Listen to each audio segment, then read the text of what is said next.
Waste Asia के इस conflict के बीच एक और खबर आ रही है। अमेरिका का सीरिया में इस्लामिक स्टेट और अलकायदा से जुड़े आतंकवादी गुटों के ठिकानों पर हमला हुआ है। सीरिया में 2 हमलों में इस्लामिक स्टेट और अलकायदा से जुड़े 37 आतंकवादी मारे गए। अमेरिकी सेना ने रविवार को यह जानकारी दी। आरजू और इसने कहा कि मृतकों में 2 शीर्ष आतंकवादी शामिल थे। अमेरिकी सेंट्रल कमांड ने एक बयान में कहा कि उसने मंगलवार को उत्तर पश्चिमी सीरिया में हमला किया, जिसमें अलकायदा से जुड़े हुर्रोस अल-दीन समूह के एक शीर्ष आतंकवादी और 8 अन्य को निशाना बनाया गया है। उमा शंकर हमारे सहयोगी इस मामले पर हमें ज़्यादा जानकारी देंगे। उमा, अब अमेरिका भी लगातार हमले साध रहा है आतंकवादी संगठनों पर, और कौन से वो 2 बड़े आतंकवादी हैं जिनके बारे में अमेरिका ने कहा कि वो मारे गए?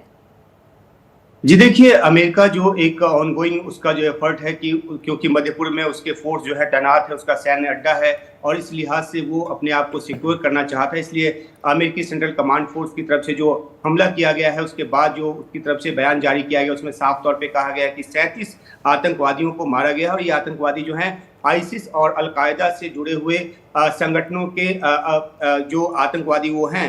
एक संगठन का नाम बताया गया हुर्रास अल-दीन, जो कि अलकायदा से जुड़ा संगठन है। और ये भी रिपोर्ट आ रही है कि इस हमले के बाद एक हमला जो है वो बशर अल असद जो कि सीरिया के राष्ट्रपति हैं उनके भाई महर के ठिकाने पर भी किया गया है। और ये भी जानकारी आ रही है कि इस हमले के बाद माहिर से जो संपर्क है वो टूटा हुआ है। क्या उनका वेयर अबाउट है ये अभी पता नहीं है, लेकिन अमेरिका की तरफ से लगातार ये कोशिश हो रही है कि अलकायदा और आईसिस से जुड़े आतंकी जहां कहीं भी बचे हुए हैं सीरिया में उनको निशाना बनाया जाए। और इसी मद्देनजर जो हमला किया गया है वो एक ऑनगोइंग एफर्ट का एक विस्तार है, क्योंकि 23 सितंबर को भी हमला किया गया था, 16 सितंबर को भी इस तरह का हमला किया गया था जिनमें आतंकवादियों की मौत हुई थी। और एक बार फिर जो है अमेरिका की तरफ से एक बड़ा हमला जो है वो सीरिया में किया गया है।